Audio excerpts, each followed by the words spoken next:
नमस्कार। आज आपके लिए महत्वपूर्ण वीडियो लेके हैं जिसमें हम बात करेंगे 70-2022-23 सिविरा पंचांग जारी। जी साथियों, 70-2022-23 के शैक्षिक सत्र के अंदर जुलाई से लेकर लास्ट सत्र के अंत तक कौन कौन से अवकाश हैं, कैसे इसके अंदर कार्यक्रम किया जाएगा, माहवार क्या कैलेंडर तय किया गया है, साथ ही ब्रिज कोर्स से संबंधित जो जुलाई अगस्त सितंबर का कार्यक्रम है उसकी बात करेंगे। योगात्मक आकलन जो आपके SA1 SA2 SA3 जो रखे गए हैं, कब एग्जाम होगी, कितना सिलेबस आएगा, ये बात भी इसमें करेंगे और साथ ही परीक्षाओं के संबंध में क्या अपडेट है वो बात भी करेंगे। शैक्षिक सम्मेलनों की तिथि कौन सी है, जिला स्तर शैक्षिक सम्मेलन कब है, राज्य स्तरीय शैक्षिक सम्मेलन कब है और अवकाश, मध्यवर्ती अवकाश है को कब होंगे, ग्रीष्मावकाश कब होंगे, दीपावली जो भी अवकाश हैं वो कब होंगे, कौन से अवकाशों को बढ़ाया है, कौन से अवकाश घटा दिए गए हैं, संपूर्ण गतिविधियों की सारी विवरण हम इस सिविरा पंचांग की जो हेडलाइंस हैं, मुख्य मुख्य बातें हैं, उनकी चर्चा इस वीडियो में करेंगे। वीडियो बहुत ही महत्वपूर्ण होने वाला है, अंत तक जरूर देखें और अभी तक चैनल को सब्सक्राइब नहीं किया दोस्तों, चैनल को जरूर सब्सक्राइब कर लें। नवीन शैक्षिक सत्र की आप सभी लोगों को बहुत बहुत शुभकामनाएं। निदेशक माध्यमिक शिक्षा राजस्थान बीकानेर के द्वारा 21 जून 2022 को सिविरा पंचांग 2022-23 का जारी किया गया है और इसके अंदर स्पष्ट रूप से लिखा गया है कि इसकी जो अवधि है 70-22-23 के लिए आप देख सकते हैं 1 जुलाई 2022 से लेकर 30 जून 2023 तक रहेगा। सिविरा पंचांग के साथ संलग्न पत्र प्रेषित किया जा रहा है।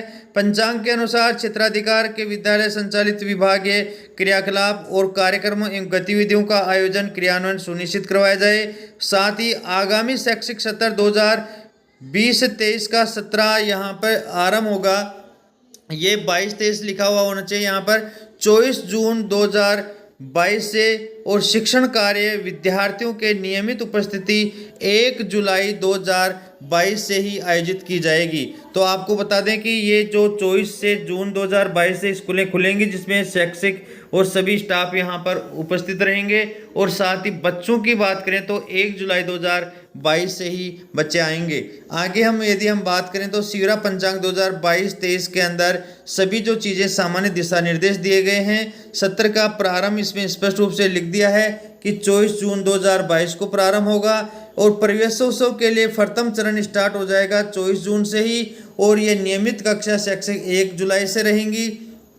प्रवेश की अंतिम तिथि है वो 15 जुलाई रखा गया है अथवा परीक्षा परिणाम घोषित होने के 10 दिन बाद तक रहेगा माध्यमिक कक्षाओं के लिए। व्यावसायिक शिक्षा के लिए यहाँ पर प्रचार प्रसार के लिए काउंसलिंग 21 से 30 जून रखा गया है। मध्यावधि अवकाश की हमने चर्चा कर ली है। ये तीनों अवकाशों की चर्चा अभी हमने की है कि 19 से लेकर 31 अक्टूबर, शीतकालीन है वो 25 दिसंबर से 5 जनवरी और ग्रीष्मावकाश 17 मई से लेकर 23 जून 2023 तक इसमें रखा गया है। वार्षिक परीक्षा बोर्ड परीक्षा के अंतिम परीक्षा के उपरांत विद्यार्थियों को आगामी कक्षा में अस्थायी प्रवेश दिया जाएगा। आगामी नवीन सत्र है वो 1 मई 2023 से प्रारंभ होगा। 1 मई से 16 मई 2023 तक प्रवेशोत्सव का प्रथम चरण का आयोजन किया जाएगा। अगले सत्र के लिए यहाँ पर ये दिया गया है। साथ ही संस्था प्रधान द्वारा समस्त स्टाफ के नवीन समय विभाग चक्र के अनुसार संपूर्ण शैक्षिक सत्र के लिए कला शिक्षण हेतु विषय योजना का निर्माण करवाया जाकर योजना का परिवीक्षण किया जाए। उक्त अवधि में विद्यार्थियों को TC और नव प्रवेशित विद्यार्थियों को SR रजिस्टर में पंजीयन संबंधी कार्य समुचित निष्पादन किया जाएगा। केंद्र व राज्य सरकार द्वारा समस्त राष्ट्र के लिए रेडियो, दूरदर्शन, समाचार पत्र और लिखित आदेश द्वारा घोषित अवकाश विद्यालय में भी मान्य होंगे। यदि किसी क्षेत्र विशेष अथवा वर्ग विशेष, कारण विशेष को आधार बनाकर या किसी विशेष दिन का सेक्शन, रीजनल अवकाश, स्थानीय अवकाश राज्य सरकार द्वारा घोषित किया जाए तो वह अवकाश संबंधित वर्ग के विद्यालयों और उन क्षेत्रों पर ही लागू होगा। सिविरा पंचांग एवं राजस्थान सरकार के पंचांग में उल्लेखित अवकाश की तिथि में कोई विसंगति हो तो ऐसी स्थिति में राजस्थान सरकार के पंचांग की तिथि को ही सही मानते हुए पंचांग में वैसा ही संशोधन माना जाएगा। ये सारी चीज़ें यहाँ पर बाल सभाओं के लिए दी गई है। बाल सभा, PTM, SMC, SDMC की बैठक, तंबाकू निषेध क्षेत्र, ये सभी जानकारी इसके अंदर दी गई है। प्रत्येक सोमवार को कक्षा 1 से लेकर 8 तक के छात्र छात्राओं को आयरन की गोली यहाँ पर देने की बात कही है शैक्षिक मूल्यांकन जो टैप है प्रथम छमाही है वो जुलाई से अगस्त 2022 और द्वितीयक जो छमाही टैप है वो आपके जनवरी से फरवरी में संभावित समय में यहाँ पे आपसे भरना होगा। शाला सिद्धि हेतु स्वमूल्यांकन के लिए समयावधि दी गई है जुलाई से अक्टूबर 2022 और बाह्य मूल्यांकन के लिए अगस्त से दिसंबर 2022 दी गई है। CCE SIQ FLN हेतु रचनात्मक आकलन सतत रूप से 70 पर्यंत किया जाएगा और इसमें योगात्मक आकलन कब होगा उसकी चर्चा हम आगे करेंगे।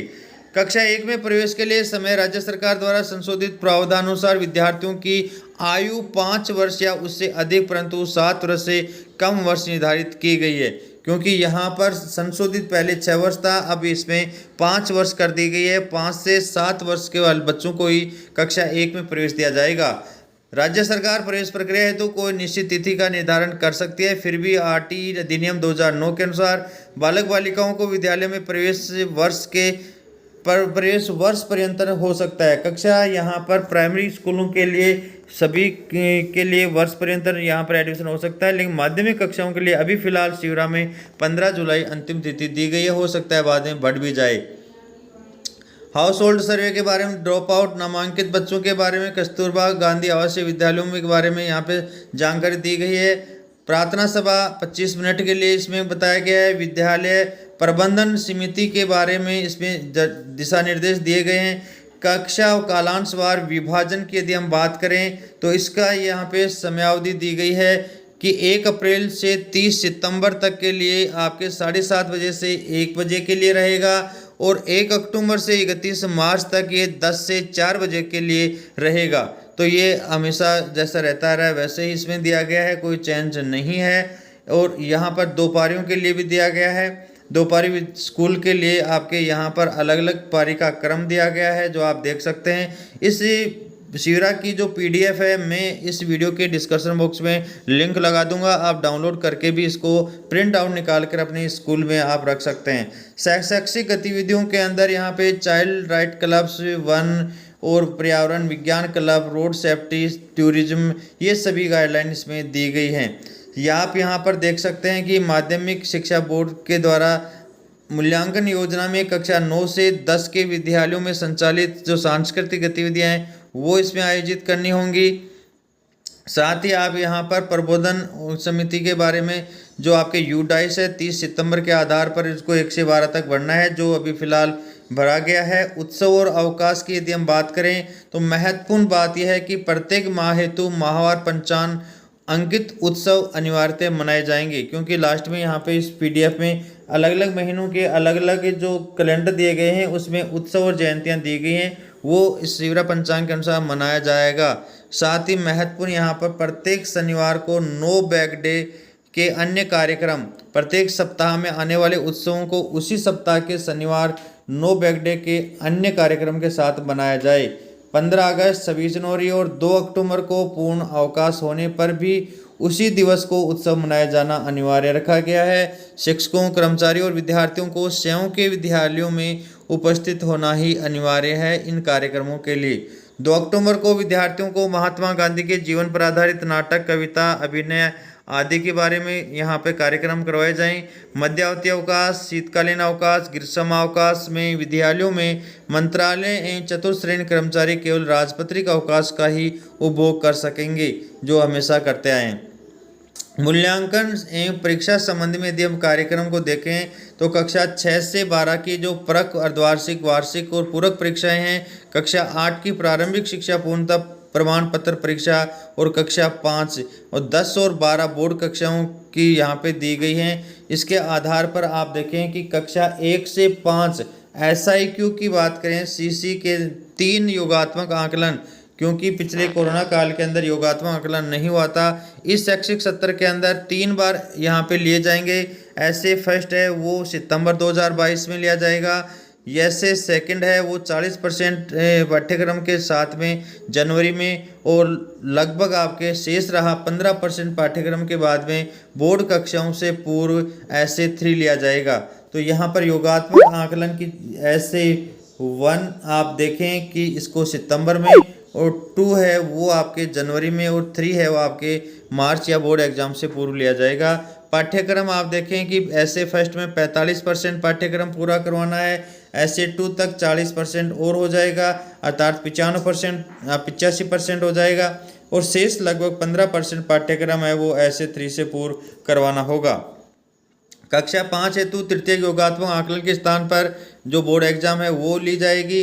प्रथम परख में शाला समय से पूर्व विद्यार्थियों को अगले दिवस परख की तैयारी हेतु छोड़ दिया जाएगा, लेकिन कर्मचारी पूरे दिन समय पर ही उपस्थित रहेंगे। सभी स्तर की जो परीक्षाएं हैं, अर्धवार्षिक वार्षिक परीक्षाएं क्रमशः 1 दिन और 2 दिन दिवसों पर परीक्षा तैयारी अवकाश रहेगा, अर्थात अर्धवार्षिक परीक्षा के अंदर 1 दिन और वार्षिक परीक्षाओं के अंदर 2 दिन तैयारी अवकाश रखा गया है। माध्यमिक शिक्षा बोर्ड अजमेर के द्वारा कक्षा 10 और 12 की परीक्षाओं में प्रविष्ट होने वाले विद्यार्थियों के लिए 14 दिवस का परीक्षा पूर्व तैयारी अवकाश रखा जाता है। SIQ-CC में संचालित समस्त विद्यालयों में प्रारंभिक प्रक्रिया से मूल्यांकन न होकर सतत और व्यापक मूल्यांकन प्रक्रिया से ही मूल्यांकन किया जाएगा, जो पूर्व की भांति होता आया है। यहाँ पर पूरक परीक्षा की बात करें तो इसमें कक्षा 9 और 11 की पूरक परीक्षाएं 8 से 15 मई 2023 को आयोजित की जाएंगी और परीक्षा परिणाम 16 मई 2023 को घोषित किया जाएगा। अब हम स्पेशल बात करते हैं नो बैग डे की। नो बैग डे में आप देखें कि यहाँ पर स्पष्ट रूप से दिया गया है कि ये आपके विधानसभा के अंदर जो है बजट भाषण उसके बिंदु संख्या 97 के आधार पर इसमें लिया गया है, और नो बैग डे का जो उद्देश्य रखा गया है उसमें विद्यार्थियों को अलग अलग थीम के आधार पर किया जाएगा। माह का प्रथम जो शनिवार है उसके अंदर आपको राजस्थान को पहचानो थीम पर होगा, द्वितीय सप्ताह है वो भाषा कौशल विकास पर, तृतीय शनिवार है खेलेगा राजस्थान बढ़ेगा राजस्थान, चौथा शनिवार है वो मैं वैज्ञानिक बनूंगा, और पंचम जो शनिवार है वो बाल सभा मेरे अपनों के साथ इन थीम पर आयोजित की जाएंगी। नो बैग डे के लिए आनंददायी तरीके से सीखने सिखाने की प्रक्रिया कक्षावार न होकर इस में अलग अलग समूह बनेंगे। तो कौन से समूह में कौन सी कक्षाएं होंगी वो आप देख सकते हैं यहाँ पर। अंकुर समूह के अंदर कक्षा 1 और 2 होंगी, प्रवेश समूह के अंदर कक्षा 3 से 5 होंगी, दिशा में कक्षा 6 से 8 होंगी, क्षितिज कक्षा 9 से 10 होंगी, और उन्नति जो समूह है उसमें कक्षा 11 और 12 होंगी। इसके आधार पर ही नो बैग डे मनाया जाएगा। 15 अगस्त 26 जनवरी और 2 अक्टूबर को अतिरिक्त शिविरा पंचांग में दर्शाए गए या मनाए जाने वाले समस्त उत्सव जयंतियां सम्मिलित हैं। प्रत्येक शनिवार को बस्ता मुक्त दिवस के रूप में आयोजन करने के लिए शिविरा पंचांग में समस्त गतिविधियां नो बैग डे के समय सारणी से 45 मिनट का समय निकालकर विद्यालय संचालन के अंतिम समय में आयोजित किए जाएंगे। तो इस प्रकार आप यहाँ पर देख सकते हैं कि मुख्य रूप से चर्चाएं की गई हैं। बस्ता मुक्त दिवस मनाए जाने के लिए बाल सभाएं, मासिक स्टाफ बैठक, अभिभावक शिक्षक बैठक, PTM, SMC, SDMC की कार्यकारिणी समिति की मासिक बैठक, प्रतिमा जो अमावस्या को की जाती है इत्यादि में इस कार्यक्रम के बारे में विस्तार से चर्चा की जाएगी। साथ ही यहाँ पर प्रतिमा एक बाल सभा में गांधी जी द्वारा प्रतिपादित बुनियादी शिक्षा की अवधारणा का भी जिक्र करके विद्यार्थियों को घरेलू कुटीर उद्योग के व्यावसायिक प्रदर्शन के बारे में बताया जाएगा। जेंडर एक्टिविटी के अंतर्गत जो गतिविधियां आयोजित की जाएंगी उसमें पार्ट फर्स्ट के अंदर यदि हम बात करें तो आप देख सकते हैं कि गतिविधियां लाभान्वित वर्ग और समय सीमा, किशोरी सशक्तिकरण की गतिविधियां मीना राजू मंच एवं गार्गी मंच से संचालित जो गतिविधियां होंगी वो कक्षा 6 से 12 तक के विद्यार्थियों के लिए होंगी, और इसका प्रति सप्ताह एक कालांश रखा गया है। सुरक्षित विद्यालय वातावरण निर्माण एवं बाल सुरक्षा जो गतिविधियां हैं वो कक्षा 1 से 12 तक के समस्त विद्यार्थियों के लिए होंगी, और प्रति सप्ताह का एक कालांश रखा गया है। साइबर सुरक्षा एवं जिम्मेदार जो है उसमें कक्षा 6 से 12 की समस्त बालिकाएं और प्रति सप्ताह एक कालांश रखा गया है। पार्ट 2 की बात करें तो रानी लक्ष्मीबाई आत्मरक्षा प्रशिक्षण जो कक्षा 6 से 12 तक की बालिकाओं के लिए किया जाता है, ये प्रति सत्र 45 दिन के लिए होता है, जो प्रति माह 15 दिवस से लगातार चलता है, और इसके अंदर 3 सप्ताह होने पर 1 महीने में, तो 3 महीने के अंदर ये 45 दिन में आयोजित किए जाएंगे। तो इस प्रकार जो मुख्य मुख्य गतिविधियां हैं उनकी चर्चा हमने की है। इसके साथ ही शिविरा पंचांग जुलाई माह, अगस्त माह सभी के अलग अलग भी कैलेंडर यहाँ पे दिए गए हैं। तो जिस महीने में जो कैलेंडर आपको यूज हो उसका आपको प्रिंट लगा कर आप काम में ले सकते हैं। साथियों, वीडियो को अंत तक देखने के लिए बहुत बहुत धन्यवाद। और अभी तक चैनल को सब्सक्राइब नहीं किया है, चैनल को जरूर सब्सक्राइब कर लें। वीडियो को अंत तक देखने के लिए थैंक्स। यदि वीडियो अच्छा लगा है तो वीडियो को लाइक व कमेंट जरूर करें और ऐसे ही महत्वपूर्ण वीडियो देखने के लिए चैनल को सब्सक्राइब कर लें। यह जानकारी अधिक लोगों तक शेयर जरूर करें।